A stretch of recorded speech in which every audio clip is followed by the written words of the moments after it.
Good day everyone, today we'll be taking a look at the Barbary States Portuguese Revolution, aka the revolution that lets the Portuguese build falconets from artillery foundries, ships, and privateers. It's a food-heavy revolution. Your corsairs cost food, your villagers cost food, so it's best that you pick this revolution for water maps, where you can use your insane Portuguese economy to gather a ton of food through fishing, or alternatively, you could use the strength of Portuguese mills to get your food that way. But then you'd be missing out on some pretty good water cards, such as our first one, the Sally Rovers card, which sends Corsairs and a Xebec, an Infinite Xebec card, a card that sends 2 Xebecs but costs 500 gold, your Infinite Fort card, your Infinite Corsair Marksman, your Infinite Barbary Warriors, your 3 Falconets, your Villagers card, as well as the very important Captain card that lets you gain gold from destroyed things, as well as your Air Berbers, your Berber allies, and then last but not least, your Teams and Yada Riders. The Xebec warship that you can get via 3 of those ship water-based cards are very effective, because they do more damage up close and they still do decent damage from range.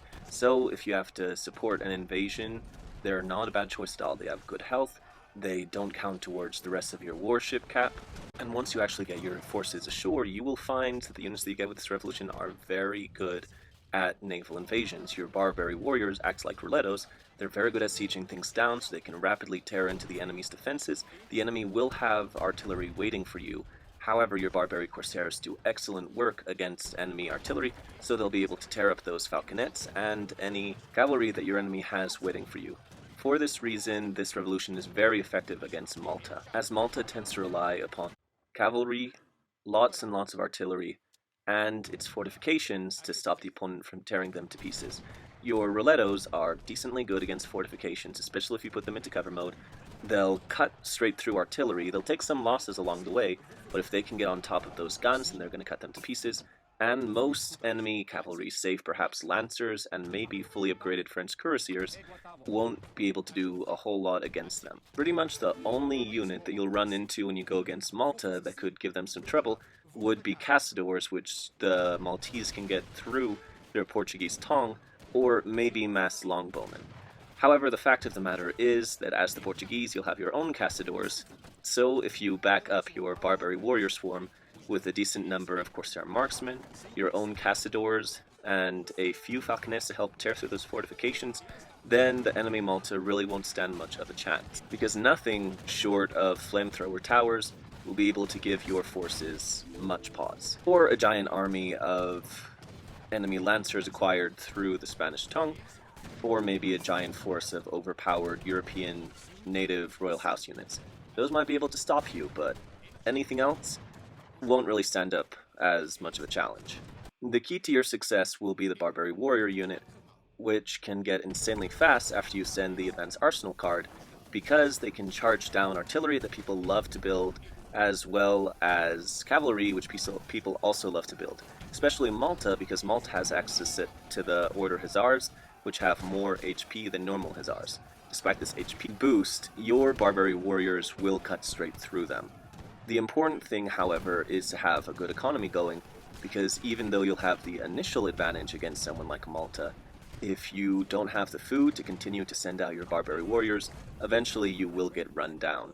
That is why it's important that if it's on a water map, you have a good number of fishing ships about gathering food, or if it's on a land map, you have a decent mill economy going. This is one reason why the Portuguese are so good at this revolution, because they have 2 normal home city cards that improve food/mill production, and also they can send their church card, and their church card does have one thing that can let you gather from mills at a faster rate at the cost of gathering slower from other resources. Normally this isn't really worth it, because as the Portuguese, you're going to need a good amount of gold for your Caçadores and your organ guns, and a good amount of food for said organ guns. However, with the Barbaric Coast Revolution, your food cost is going to jump up a lot due to the number of Barbary Warriors that you're going to be making. So in that case, with the Portuguese, sending your church card and then researching the Estancias tech might actually be something you might want to consider. These days people have gotten a lot better at defending against revolutions, so it is very important that you're able to reboom, so that way you'll be able to keep up the assault, keep up the pressure, and continue to send out your Barbary Warriors to finish off the enemy.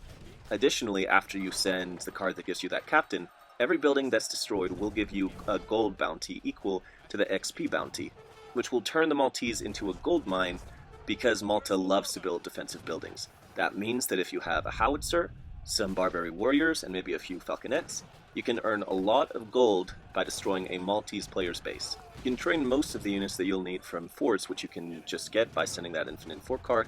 However, it usually pays to have at least 1 or 2 artillery buildings close to the enemy's base, so that you can quickly train up some howitzers to speed up the destruction of the enemy's base, and thereby gain gold faster, which you can then use to build more falconets, or howitzers, which you can then use to gain more gold by destroying buildings, which you can then use to build more falconets or howitzers. Rinse and repeat until the enemy is dead. And those are some main points about the Barbary States Revolution. It's an excellent revolution for the Portuguese because it gives you access to fast-moving, hard-hitting melee infantry, which is something that the Portuguese don't really have, as their pikemen aren't overly powerful, and their halberdiers are just too slow to do a good job of supporting their more mobile caçadores and organ guns. Your Barbary warriors, however, are the right speed. It also helps that this revolution gives you falconets. It's a pretty good time. Go out there and build some grenadiers and falconets and culverin and howitzers and horse guns as the Portuguese Barbary States Revolution. And make sure you build some of those falconets from your privateers too.